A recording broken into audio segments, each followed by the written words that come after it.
Deep in the rolling hills and fertile valleys of the Neolithic Balkans, long before written history, people lived close to the earth. They depended on the land for food, shelter, and survival. But life was not easy. Crops could fail. Animals could grow weak. Children could be born sick or not at all.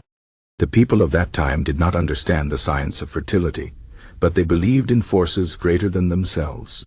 They believed in the power of stone. Scattered across the Balkans, from the Danube River to the high mountains, strange stones have been found. Some are tall and smooth, shaped by human hands. Others are rough and heavy, marked with carvings of circles, spirals, and figures. These are the fertility stones of the Neolithic Balkans, sacred objects that held the hopes of an ancient people. The story begins in a small village near what is now Serbia. The village was home to farmers, herders, and craftsmen. Each year, they planted seeds in the spring and prayed for rain. But one year the rains did not come. The earth was dry. The crops withered. The animals grew thin. The village elder, a woman named Vesna, knew they needed help. She remembered the stories of the old ones, tales of powerful stones hidden in the hills. These stones, it was said, could bring life back to the land.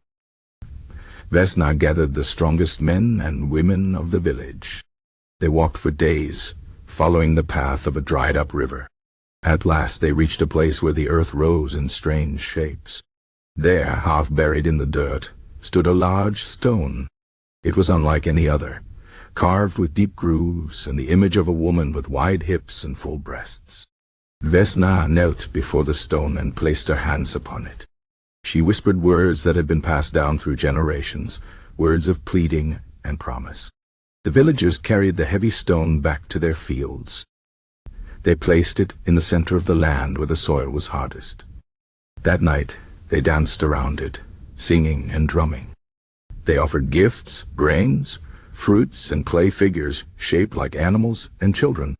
Then they waited. Days passed. The sky remained cloudless. The people began to lose hope.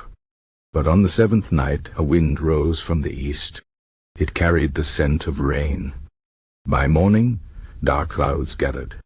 The skies opened, and water poured down upon the earth.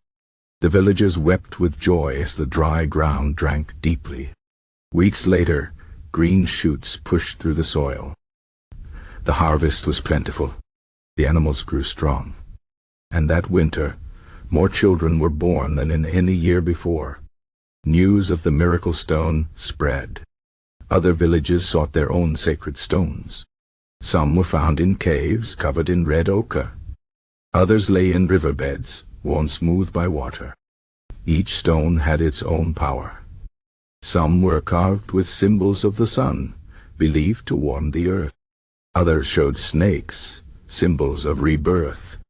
The people honored these stones, placing them in fields, near homes, and in special shrines. But not all stones were kind. In a valley far to the south, a different tale was told.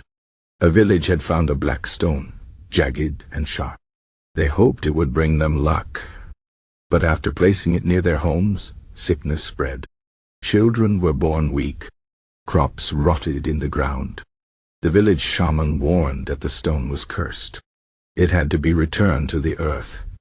The villagers carried it deep into the forest and buried it where no one would find it again. Over centuries, the stones became more than just objects of hope. They were part of life. Mothers touched them before giving birth. Farmers rubbed them with soil before planting. Young couples prayed before them, asking for healthy children. The stones were seen as bridges between the people and the spirits of the land. Time passed. The old ways faded. New beliefs came. The stones were forgotten, buried under fields or broken by later peoples who did not understand their meaning. But some remained. In quiet places far from modern roads, the stones still stand. Today, archaeologists study these stones. They measure them, photograph them, and debate their purpose. But no one can truly know what the Neolithic people felt when they touched them. No one can hear the ancient songs or see the dances under the moonlight. All we have are the stones themselves, silent witnesses to a time when humans believed in the magic of the earth. Perhaps if you stand very still in the right place, you can still feel their power. The wind whispers through the grass. The earth hums beneath your feet. And for just a moment, you might understand why these stones were so sacred. They were not just rocks. They were hope carved in stone.